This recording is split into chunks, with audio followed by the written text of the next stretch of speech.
brought up the issue of statement of purpose.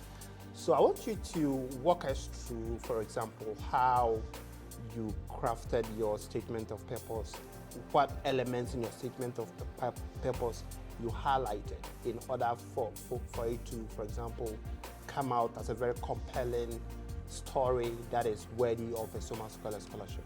Right. So a couple of key elements that should go in your personal statement.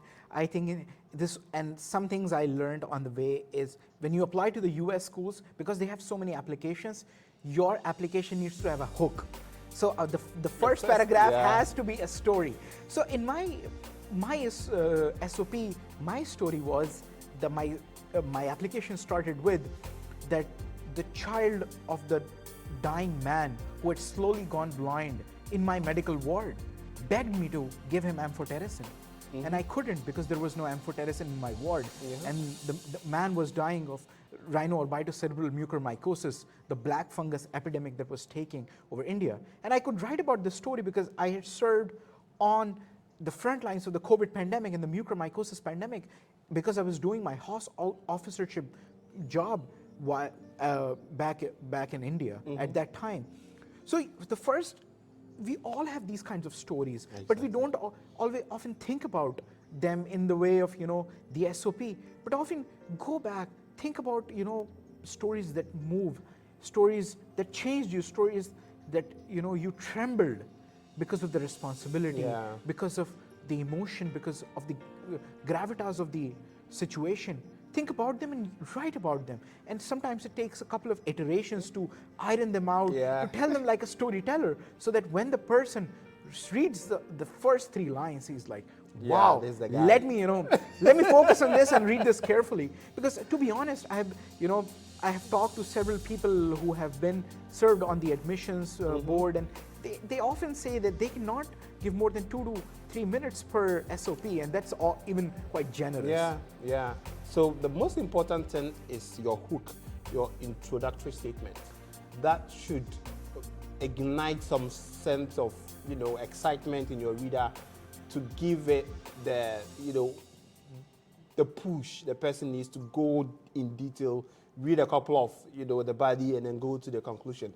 Now, so if you take apart from the hook and what specifically went into the body of your SOP, leadership, in terms of leadership, professional accomplishments, all these exciting things you've done, how did you decide which aspect to highlight?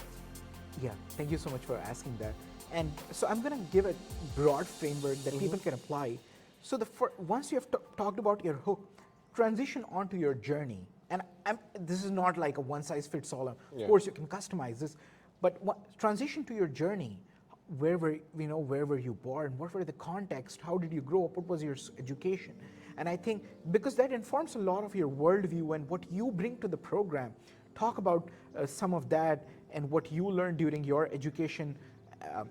I then transitioned to my professional accomplishments, and I highlighted that my education, my experience, my accomplishments, all of these make me a suitable candidate for the rigorous nature of this program.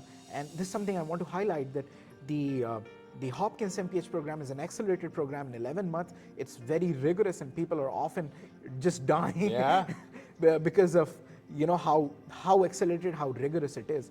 So it helps the admissions officer who is reading your application when he sees that this person, they have taken rigorous courses, they have had the opportunity to take on multiple opportunities and multiple positions of accountability and have executed on them. So that's the next part after you do the journey, that you use these accomplishments in framing, why does this fit with your MPH? So in this regard, Hopkins is a school-wide MPH, and whatever you may be interested in, epidemiology or health policy, whatever, Hopkins, there is a general SOP format. Once you arrive at the school, you are given 2 months to figure out which specialty you want to go. But this is quite different from other schools which have very directed MPH applications. So the MPH health policy and management application is different from the MPH health policy, MPH epibiostats application. So bear in mind what you're writing about. If you're writing about applying to an EPI biostats program, highlight quantitative courses, even if they may be courses that you may have taken during your formal education, or something you did on Udemy or Coursera. Maybe you learned data visualization in R through Udemy. Sure, write about that, because you want to highlight how you are a good fit for that program given your education and your experience. Yeah. After you have talked about some of your leadership accomplishments and stuff, move on to, why this program? Why Hopkins? Why Brown? Why Yale? And I think one good strategy is to go through the faculty, go through the website. Yeah, go through the website. This is something that has to be pointed out. In low middle income countries, websites are always the last priority. In the US, websites are often so updated that your faculty here will say, oh, just look on the website. It will have the most current information. So the website often precedes many other things here. So go to the website, look what are they talking about. For example, look at what is Hopkins focusing on, what the Bloomberg School is focusing on. So the Bloomberg School has had some strengths, in epidemiology, biostatistics. It is, arguably the #1 program in North America. That may or may not be true for health policy, where, sometimes Dartmouth has a very health policy rigorous program. Yeah. So tailoring that, or why do you want that specific program, or what do you want to get out of it? So that's what I also highlighted in my application. I was coming to Hopkins to benefit from their incredible and with a long history and a long tradition behind it, their epidemiology and biostatistics. And I think that really helped. And finally, keep it short. You can't tell too many stories. This is a common thing we do. Yeah. We're very verbose. Back in low middle income countries, we write 5-page emails, and that's not gonna cut it.